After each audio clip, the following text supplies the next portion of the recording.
Hi everyone, today I'm going to show you how to make one of these fun, easy to do I Spy games. What you're going to need for this project is a Ziploc-style bag. It's okay if it has a label on it like this one does. You're going to need some white paper, some black paper, some permanent markers, regular markers or crayons, and a pair of scissors. Alright, so here's what you would need to get started.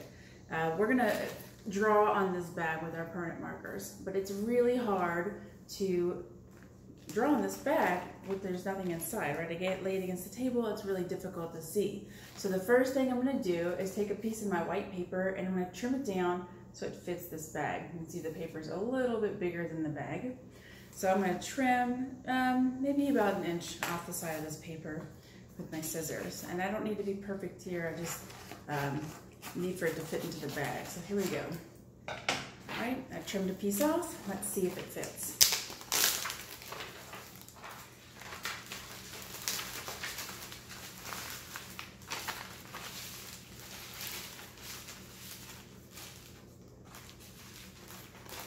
All right, perfect. So now my bag is ready to draw on. I'm going to lay this on the table with the label face down, and I'm going to put the zipper seal facing me, and that's really important because this is going to be the bottom of your bag, and that's important to know if you're doing things like letters or numbers that have a definite bottom.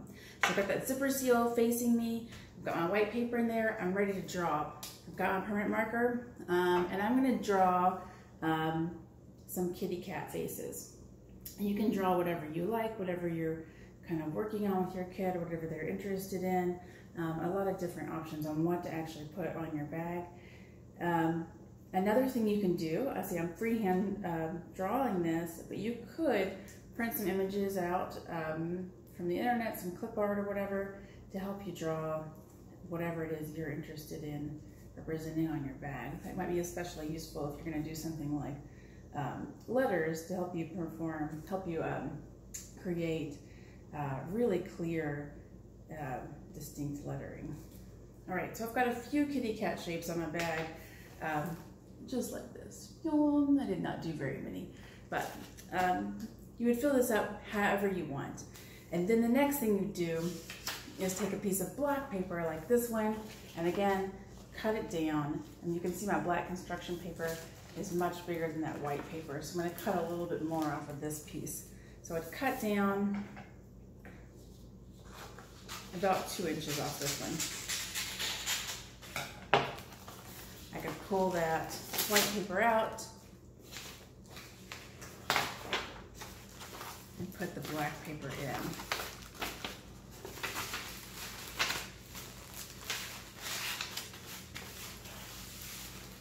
And this is kind of where the magic happens, especially when you're talking about working with these with a very young child. Because with that black paper in, it's really hard to see those drawn shapes.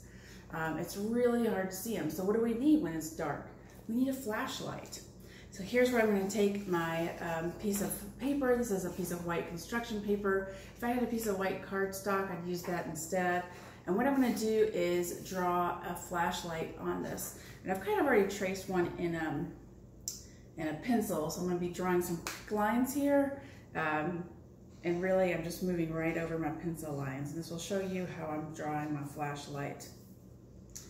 And you don't need much, I don't think, to make kind of the illusion, right, that you have a flashlight. Just a few simple lines, some straight lines like these, and then some like very slight curved lines here.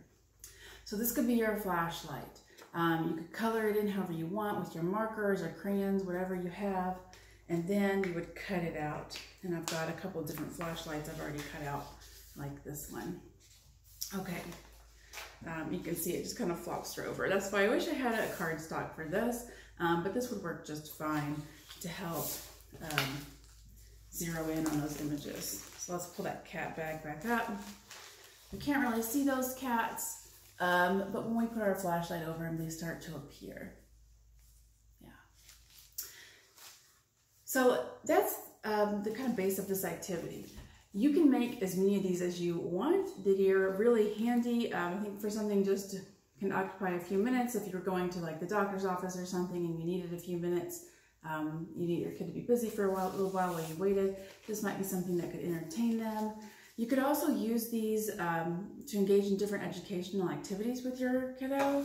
So for example, this one that we looked at first with the shapes, we could create a chart kind of like this one that uses the same exact shapes, and then have our kiddo shine their flashlight over the shapes and start counting. There's 1, 2 blue squares here, and then they could put a tally mark on their chart for 2 blue squares, and so on. You would do the entire bag like this, and then you could look at this chart, count the tallies with your little one, and start talking about, you know, which shape has more, which one has less.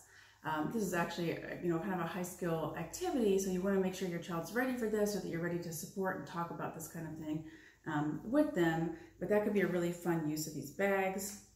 And then the other one I wanted to talk about is this one where I've got just some simple alphabet letters. I've only got A through E here. You can see I've got lowercase. This kind of thing would be really useful if you're starting to talk about letter recognition with your little one. Again, I've used lowercase. You could use capital letters, whatever you're working on. And something else that's really cool about this activity is you can work on that letter recognition, like saying, hey, this is the letter A.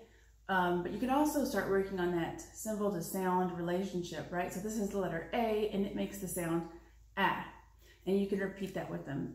A says ah, or you can do it like this, ah, A, ah. However you like to practice those sounds with your little one.